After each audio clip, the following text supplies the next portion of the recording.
हारून, admission हो गया, कल से क्लासेस ज्वाइन करनी है। मुबारक हो साईं। तुम फिर मेरे सामने आ गए हो। आखिर तुम मेरा पीछा क्यों नहीं छोड़ देते? तुम घर से यहाँ पढ़ने आते हो, अपना ध्यान पढ़ाई पर लगाओ। ध्यान ही लगाया होगा, मुकम्मल ध्यान।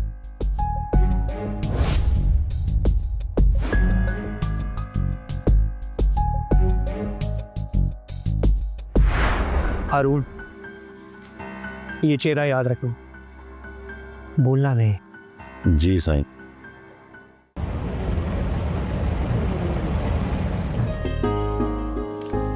अस्सलाम वालेकुम अब्बू। वालेकुम अस्सलाम। क्या हो रहा था? अरे क्या होना है बेटा, बस तुम्हारा इंतजार कर रहा था। तुम मेरी ठंडक हो, आज बड़ी खुश नजर आ रही हो, जरूर कोई खास बात है। वैसे ही खुश हूँ। क्यों, मेरा हंसना आपको अच्छा नहीं लगता?